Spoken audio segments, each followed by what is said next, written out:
Today I'll show you how to merge shapes together, whether it's two shapes or three shapes.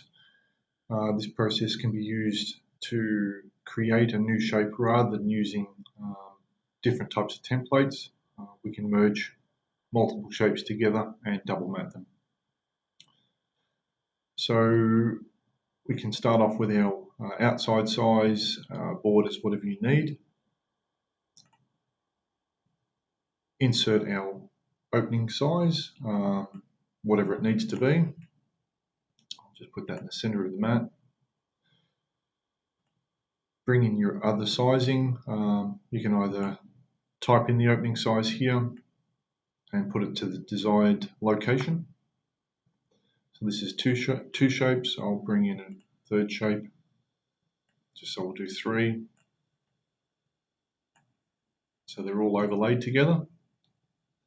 So with my mouse, I will left-hand click and drag to select all three shapes. Once they're all selected, I will go to the Advanced tab, come down to my shaping tools, and use the merge button. This shape becomes one now.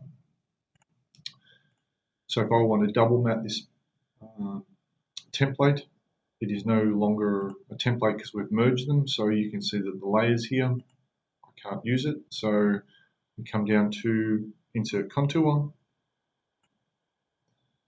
the mat reveal. We can type in how much reveal we need. Layer, second layer, press OK, and I'll turn off the mat display so you can see that the opening size as a double mat.